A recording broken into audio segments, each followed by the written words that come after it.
girls. Welcome to Sunday school this morning.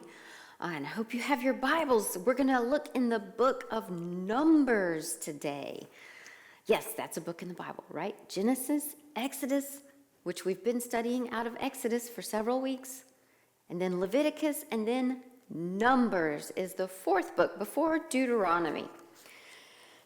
So remember, last time we left the Israelites wandering around in the desert for 40 years because some of the people hadn't trusted God to go in and be able to take the land that God had promised them.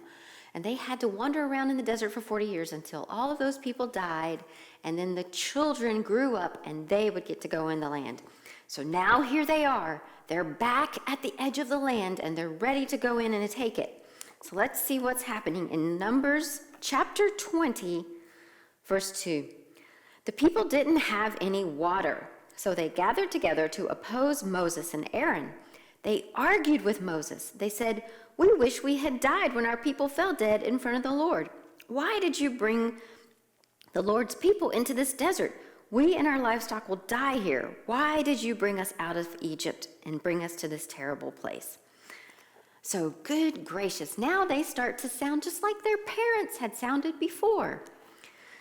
And they're complaining again to Moses about not having enough water and about not being in the land that they were promised yet and about being left out in the desert thinking they're going to die. So it doesn't seem like things have changed very much. So as Moses is listening to them complain, he goes and he prays and he asks God what to do. So let's see what he prayed or what God said in verse 6. Moses and Aaron left the people. They went to the entrance of the tent of meeting. There they fell with their faces to the ground. Then the glory of the Lord appeared to them. So God appeared to them, I remember, in the tent, in the tabernacle, in their traveling church that they get to take with us. God appeared, and God told them to take their staff. Remember, Moses had a staff or a stick that was used by shepherds for gathering the animals and the sheep. Could also be like a good walking stick since they're walking through the desert. So Moses took his staff, and God told him to go out to a certain rock and that he would speak to the rock and water would pour out of the rock. So Moses took his staff and he's going out to the rock, but he's thinking about all those frustrations that he has and how the people are complaining so much. And he's been listening to them complain for 40 years. He's probably pretty tired of it. Have your parents ever gotten tired of you complaining? I know I get tired of my kids complaining, so I can kind of understand Moses' frustration, and maybe you can too. So he got to the rock, and even though Moses knew what God had told him to do, instead of obeying, instead of speaking to the rock, he yelled at the people, and he said, "You rebels, do we have to bring water out of this rock for you?"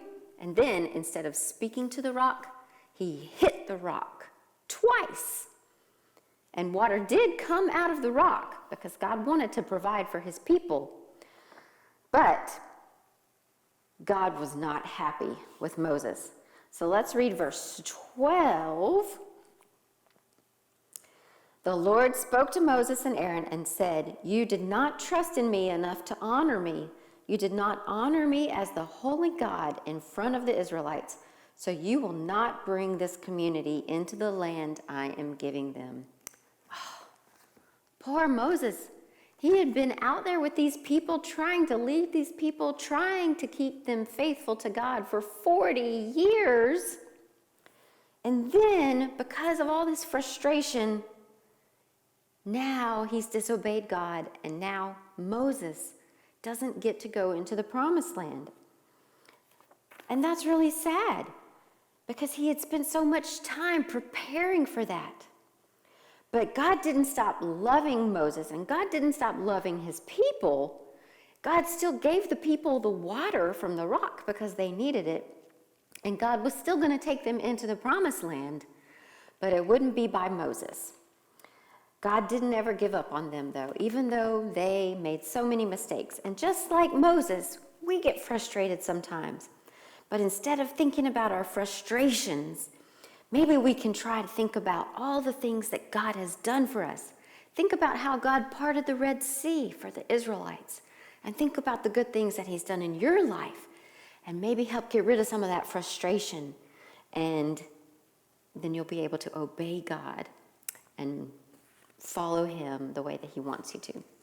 All right, so I hope you'll be ready to hear what's going to happen to these Israelites next week. And I hope you have a good day.